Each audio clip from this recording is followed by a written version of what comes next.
All right, welcome everyone to the Lincoln City Council meeting of February 12th, 2024.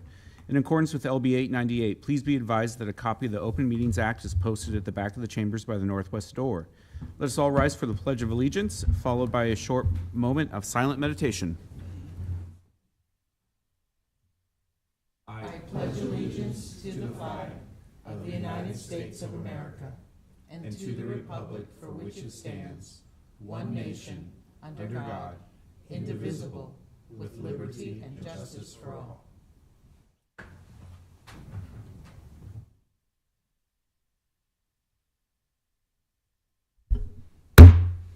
Please be seated.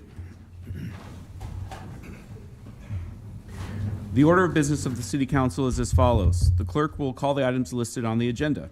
Under public hearing, anyone wishing to speak on an item must first register and sign in at the table located in the lobby. The council shall require any member of the public desiring to address the council to identify himself or herself, including an address and the name of any organization represented by such person, unless the address requirement is waived to protect the security of the individual. Anyone wishing to speak on an item on the agenda should come forward after the clerk reads that item. The applicant may then make one short rebuttal. Each speaker should begin by stating their name, address, organization, and whether you're speaking in favor of or in opposition to the item. Testimony is limited to 5 minutes per speaker. After all public hearings, the council will vote on resolutions and items listed under third reading. On the second and last Mondays of the month, immediately prior to adjournment, anyone may speak on any issue not on the agenda for that date, nor planned for a future agenda. Madam Clerk, would you please call our first item of business? Our first item of business today for our council meeting of February 12th, 2024 is the Mayor's Award of Excellence. Mayor, welcome. Thank you. Good afternoon, Chairman Beckius and members of the council. It's truly a pleasure to be back before you today to present the Mayor's Award of Excellence for December of 2023 to Officer Pierce Krause of the Lincoln Police Department. Officer Krause was nominated by Lincoln Police Department Sergeant 2 Tran in the category of Valor for his heroic efforts to rescue a community member who had fallen into Holmes Lake. On the evening of November 5th, Officer Krause and Officer Kurt Grinstead responded to multiple reports of someone yelling for help somewhere in the vicinity of Holmes Lake. The duo quickly determined that the screams they heard were coming from somewhere near the north side of the lake. In short order, Officer Krause arrived at the north side, where he was able to use his flashlight and police cruiser lights to locate the woman who was screaming for help. He could see that she was clinging onto a capsized kayak approximately 25 yards from the shoreline. Without hesitating, Officer Krause removed his vest, took off his shoes, and dove into the cold water. And he swam toward the victim and hoisted her onto the kayak and then proceeded to push both back to the shore where Officer Grinstead was waiting and another LPD officer were on hand to provide additional assistance. While the kayaker was treated and released by Lincoln Fire and Rescue personnel, the subsequent investigation revealed that she had been holding onto the kayak for at least 30 minutes in the cold water before being rescued by Officer Krause. Following his courageous rescue, Officer Krause received a warm blanket from LFR, took a warm shower at home, changed into a new uniform, and then just got back to work to finish his shift. In his nomination letter, Sergeant Tran noted that Officer Krause's quick and heroic actions most definitely saved this person's life as fatigue and hypothermia were setting in. I will just note that Sergeant Tran is familiar with these kinds of rescues, having twice performed them himself and having also received a Mayor's Award of Excellence. Thank you for mentioning that. So, yeah, he knows what he's talking about when he's nominating Officer Krause. So please join me in congratulating Officer Krause. I'll ask him to come up here. We want to acknowledge his bravery and his willingness to put the health and safety of the community ahead of his own.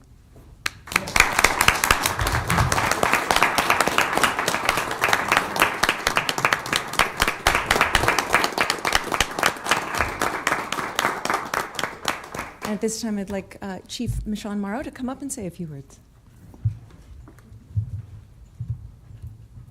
Hello, good afternoon. Michonne Morrow, Acting Chief with the Lincoln Police Department, 575 South 10. First, want to thank the esteemed council for the opportunity to be present with you today and for the mayor for the Mayor's Award of Excellence. And then to Officer Kraus, just want to share on behalf of the Lincoln Police Department how grateful we are to you and your quick actions. Just exemplifies what we expect and what we get from the service of the Lincoln Police Department. And just want to reiterate a couple of things just of how this all unfolded to highlight the work that the Lincoln Police Department does. So when this call came out, Officer Kraus had been on a different call. And while there's always radio traffic going on, they're still listening and understanding the calls for service that are happening around them in the city and on their team area. And so he heard this call come out and quickly drove to that area, not dispatched by our communication center, but just knowing that his assistance may be needed, and his quick action and response placed him on the north side where she ended up being found in the water.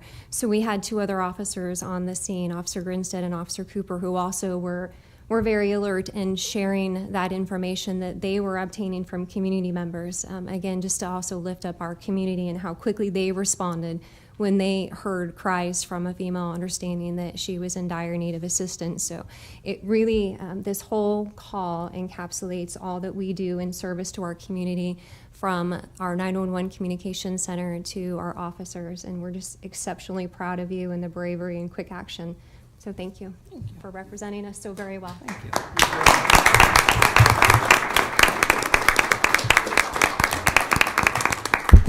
Would you like to say a few words or acknowledge any special people you have here in the audience? Absolutely. I have my beautiful fiance with me and her mother.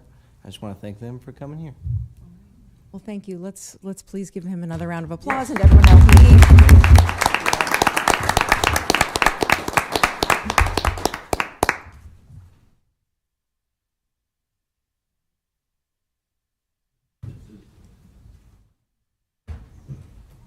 Yeah, right.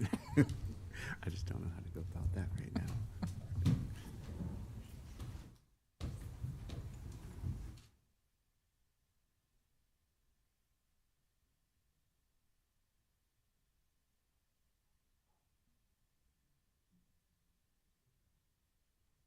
All right, Madam Clerk, whenever you are ready. Next, as a reminder, due to President's Day holiday, City Council will not meet on Monday, February 19th of 2024. Next on our agenda would be our consent agenda, which is Sections 1, Sections 2, and Sections 3. Is there anyone here to speak on anything on the consent agenda? That's items 1, 2, and 3. Director, welcome. Good afternoon. Maggie Stokey-Ross, Director of Parks and Recreation. I'm excited to bring a nominee before you today, Amber Pace, to join the Veterans Memorial Garden Advisory Council. We are so lucky in the department to have 5 different advisory groups under us. The Veterans Council works on the garden area directly outside of Auld Pavilion in Antelope Park. Amber is a public servant herself, and we are so grateful that she's willing to give of her time to this committee. So I'd like to introduce Amber, and she'd be happy to answer any of your questions. Hello, Amber. Welcome. Thank you for coming down today. Please tell us a little bit about yourself, if you would. Well, like she said, my name is Amber Pace. I am currently employed with the Administrative Office of the Courts and Probation, where I oversee statewide probation programs on the adult side. I'm also a part-time mental health therapist in private practice in all my free time. I did spend 12 years in the Nebraska Army National Guard. One of those years I was deployed to Iraq, so this cause is very meaningful and close to my heart. Very good. Well, thank you for your service, and Thank you. not only to our country, but also to this advisory committee as well. We certainly appreciate it. Let me see if my peers have any questions for you. Any questions for Amber? No questions, but thank you so much. And I hope that you like to sing, because if you've been to any of the ceremonies, you know they sing all the service We songs. haven't told her about the singing yet. Okay, because someone needs I to unfortunately memorize. knew, so nobody wants to hear me sing though, so I hope that's not expected to be good. Someone has to memorize the Space Force song. Thank you. We will work on that. Any other questions or comments for Amber? Okay. Thank you, you. Amber. Thank We you. appreciate you giving the time. Thank you. All right. Is there anyone else here who would like to speak on any item on the consent agenda, sections 1, 2, or 3? All right. Seeing none, Madam Clerk, let's move through that. We're calling item 1A, appointing Amber Pace to the Veterans Memorial Garden Advisory Council for a term to expire November 1st of 2025, introduced by Washington. So moved. Second. Second, Carlson. Discussion? Seeing none, please call the roll. Washington, Yes. Bowers, Yes. Carlson, Yes. Duden, Yes. Schob, Yes. Beckius. Yes. Motion carried 6-0. Item 2A was introduced by Schob. So moved. Second. Second, Carlson. Discussion? All right, seeing none, please call the roll. Bowers, Yes. Carlson, Yes. Duden, Yes. Schob, Yes. Washington, Yes. Beckius. Yes. Motion carried 6-0. Okay, that concludes our consent agenda.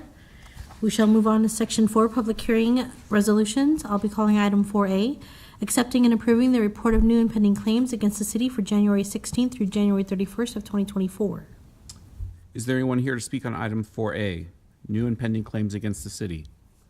Anyone here to speak on item 4A? All right, seeing none, let's move on.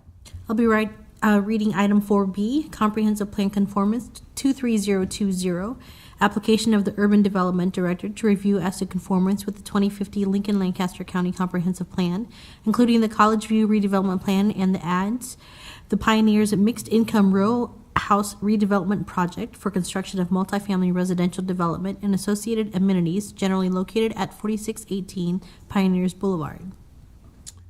Is there anyone here to speak on item 4B? Anyone here for item 4B? Okay, very good. Yep, we will wait just one moment.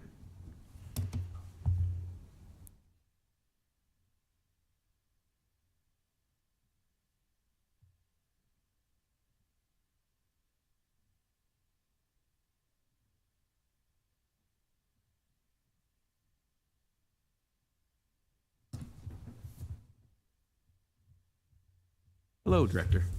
Welcome. Good afternoon. Sorry to keep you waiting. Fine. Peter Hine, Director of Urban Development, 555 South 10th Street. I think I'm here today to talk about comprehensive plan conformance for College View.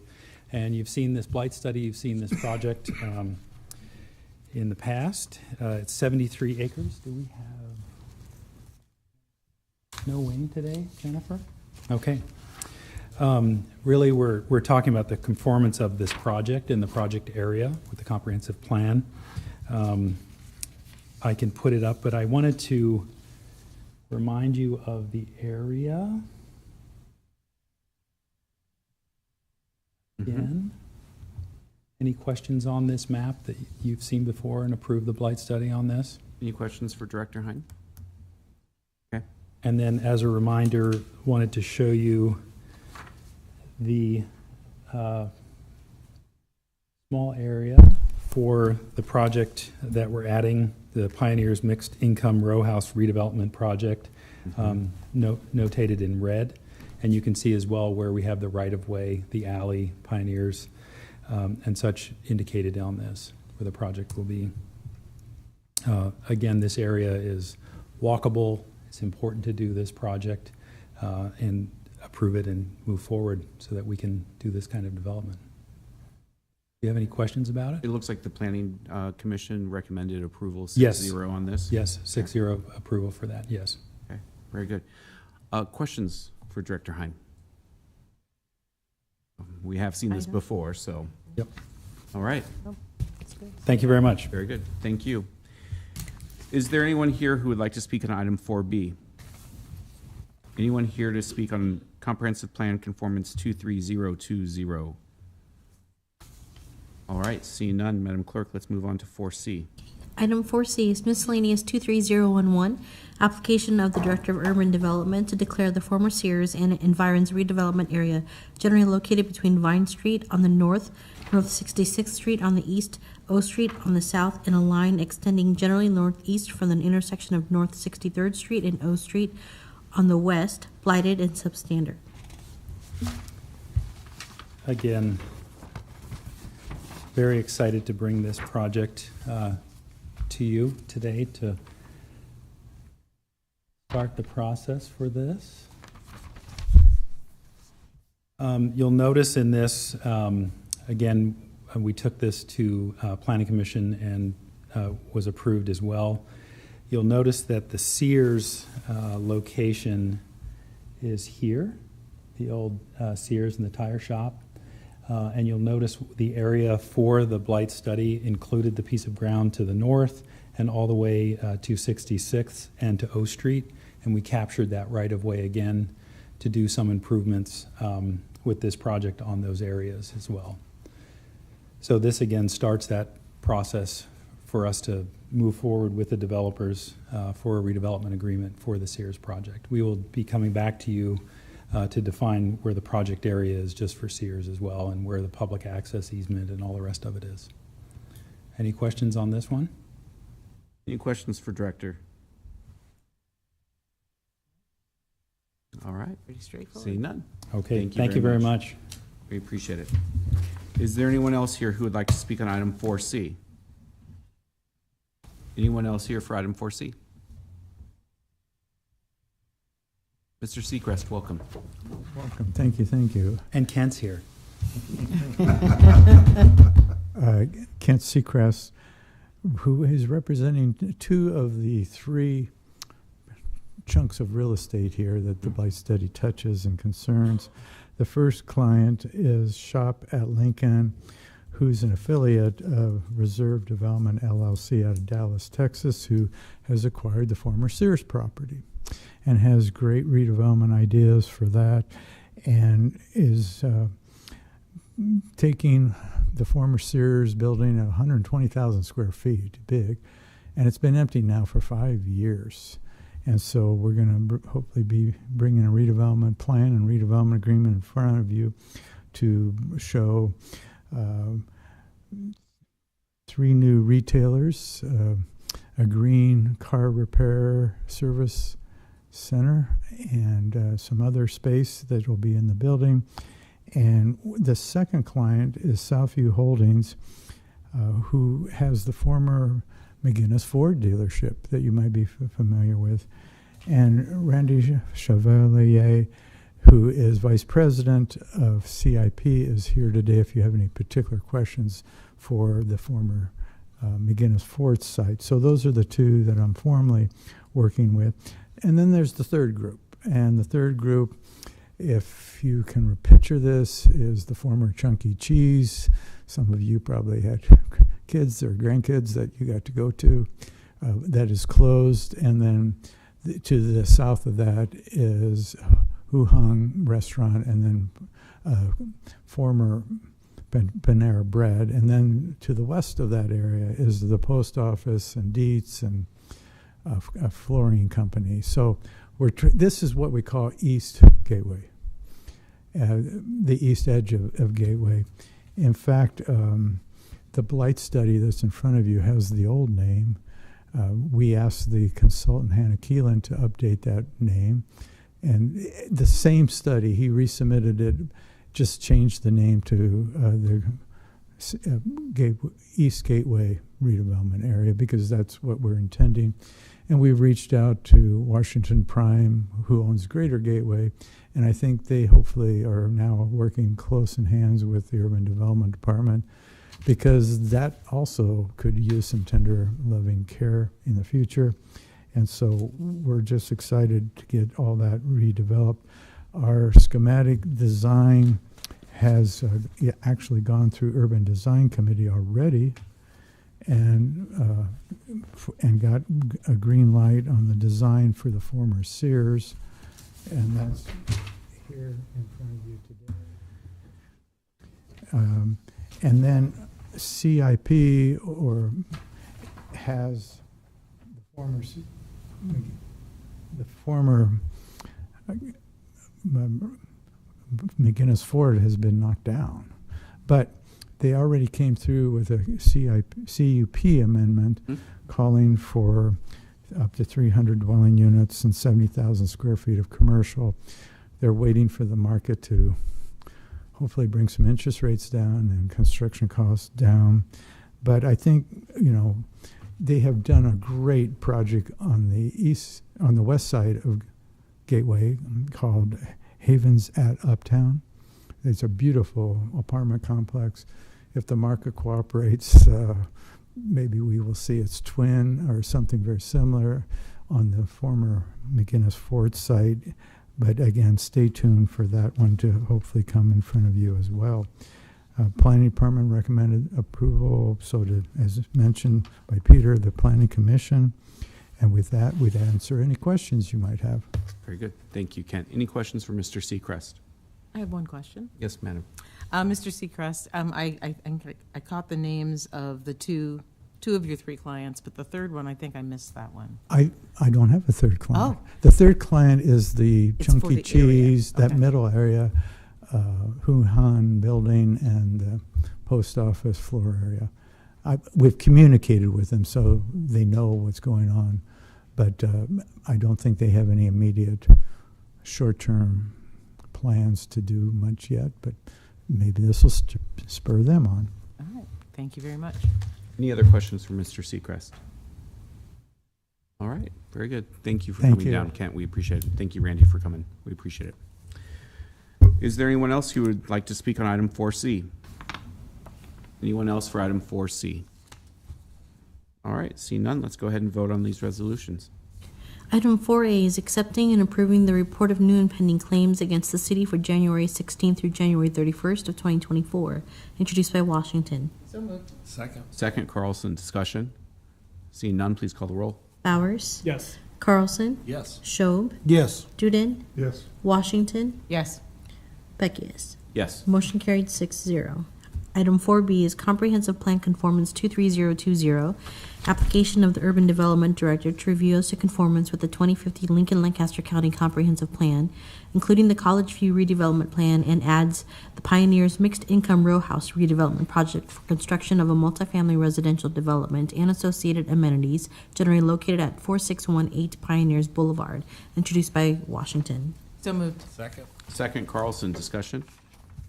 Seeing none, please call the roll. Carlson? Yes. Schob? Yes. Duden? Yes. Washington? Yes. Bowers? Yes. Beckius? Yes. Motion carried 6-0. Item 4C is miscellaneous 23011, application of the Director of Urban Development to declare the former Sears and Environs redevelopment area, generally located between Vine Street on the north, North 66th Street on the east, O Street on the south, and a line extending generally northeast from the intersection of North 63rd Street and O Street on the west, blighted and substandard, introduced by Washington. So moved. Second, Carlson. Discussion. Seeing none, please call the roll. Schob? Yes. Duden? Yes. Washington? Yes. Bowers? Yes. Carlson? Yes. Beckius? Yes. Motion carried 6-0. Okay, that concludes section 4 of our agenda. Section 5 is ordinances, third reading and related resolutions. Item 5A is annexation 23013, application of the Planning Department to annex 157.62 acres on property generally located at North 84th Street and Havelock Avenue, introduced by Schob. So moved. Second, Carlson. Discussion. Seeing none, please call the roll. Washington? Yes. Bowers? Yes. Schob? Yes. Carlson? Yes. Duden? Yes. Beckius? Yes. Motion carried 6-0. Item 5B is text amendment 23017, application of Yankee Hill Landscaping, Inc. to amend Lincoln Municipal Code Section 27.63.110, Garden Center, to adjust the front yard setback in the AG and AGR zoning districts from 100 feet to 50 feet, introduced by Schob. So moved. Second, Carlson. Discussion. Seeing none, please call the roll. Duden? Yes. Washington? Yes. Bowers? Yes. Schob? Yes. Carlson? Yes. Beckius? Yes. Motion carried 6-0. Item 5C is change of zone 23075, application of Manzito Inc. to change the zone from R3 residential to O3 office park for property generally located at 4420 Lucille Drive, introduced by Schob. So moved. Second, Carlson. Discussion. Yes, madam. I just want to say that this is a project that would normally have caught my attention, but what really shines here is that there was no opposition from the residential neighbors to this. So I am able to support this very well. Any other comments? Okay, please call the roll.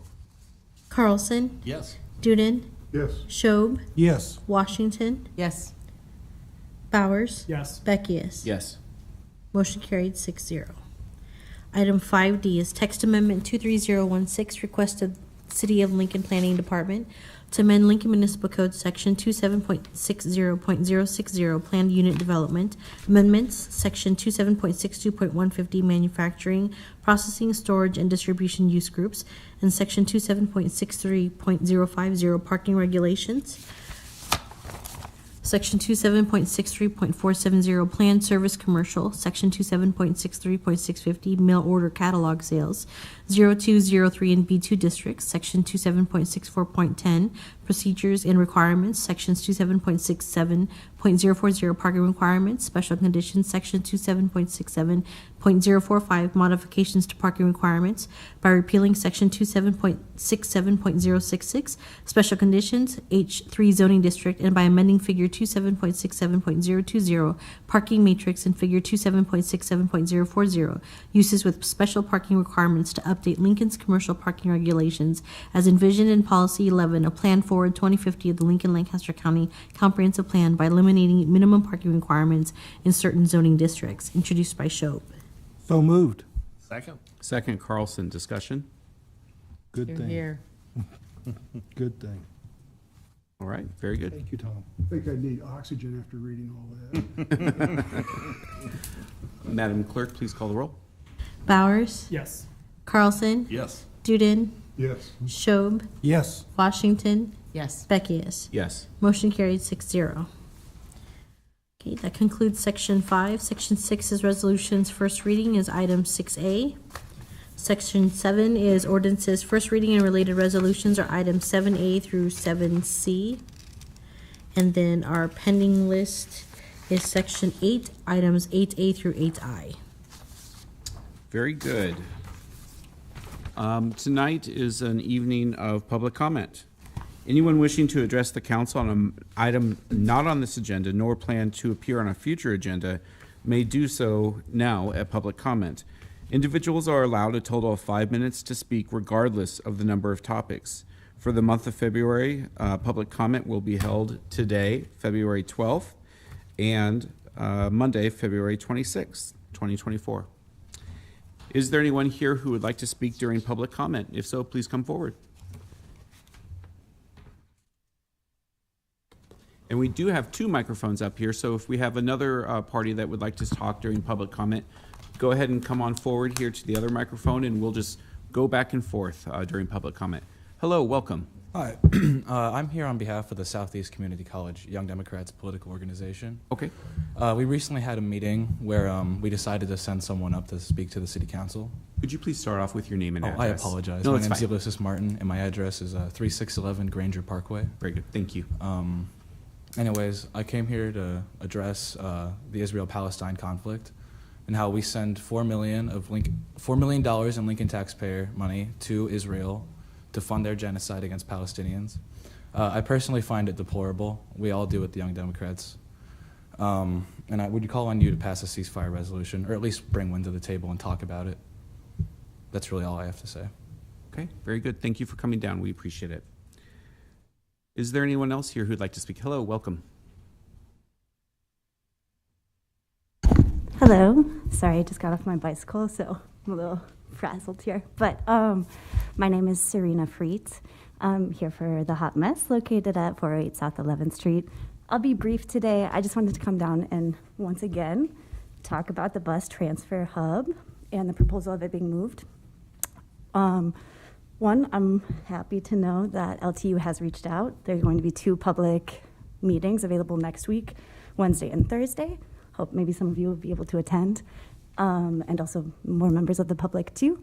And then the other piece is, so the building 333 South 11th, formerly known as Satel's, recently it has been discussed and brought to my attention that part of the reason why that building had been on the market for as long as it was, before it was owned by the previous owner, before Rev Development purchased it, is because there is environmental contamination issues, which is part of the reason why the development and nothing really has happened in that specific space.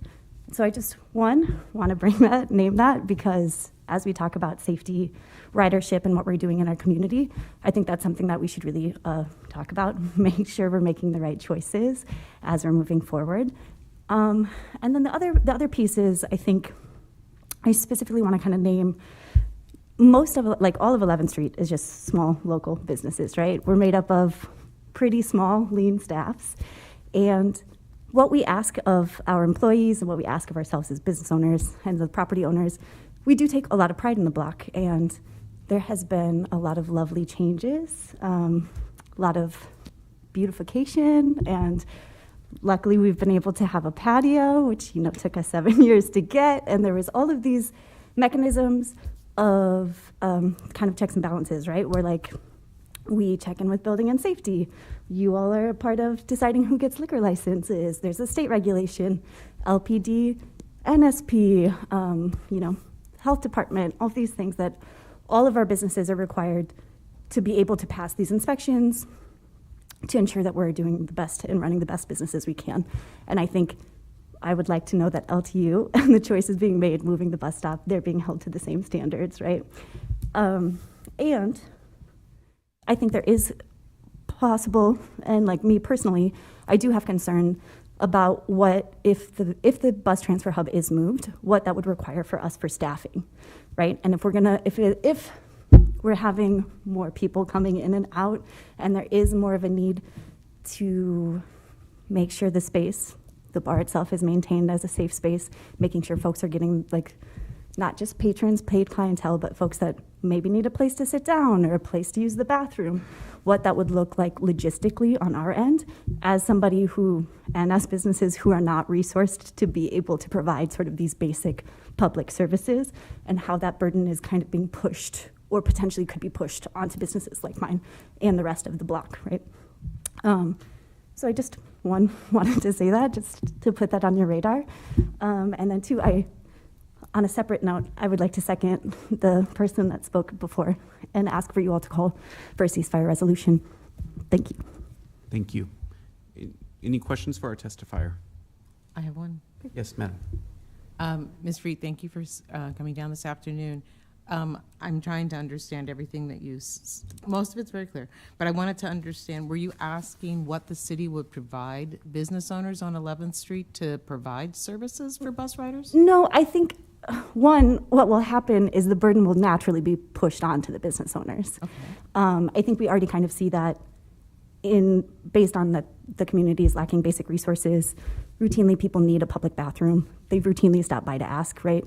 And that's a really terrible position to be asked, like to be put in to tell people, no, you can't use the bathroom, when that's a basic need we all have, And so I think that there is a lot of concern that with more than 2,000 people on a daily basis kind of coming through and in and out of that area, that will be a very big need that is going to continue to go unmet, that burden will naturally fall upon us that are closest in proximity, that also have a bathroom to be used. Okay, thank you. Thank you. Thank you. Any other questions? Thanks for coming down. We Appreciate it. Is there anyone else here who would like to speak during public comment? If so, please come on down.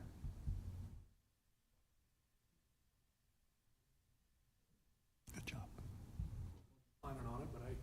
Okay. Welcome. If you could just start with your name and address. My name's Andy Faust. I represent Smart TD. I'm a railroad labor union in the state of Nebraska. My address is 8351 Emery Lane, which is Councilman Duden's district. I'm here today to speak on behalf of the residents south of 70th and to 96th Street. Alongside the railroad tracks, south of those railroad tracks, we currently have Moore Middle School, and now we have a new high school, Standing Bear, and the first responders are located on the north side of those tracks.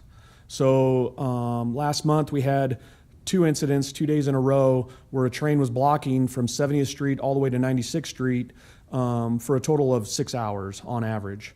That created a hazard for anybody south of the first responders, where they'd have to go around the tracks to get to anybody that was requiring assistance, or children attending school.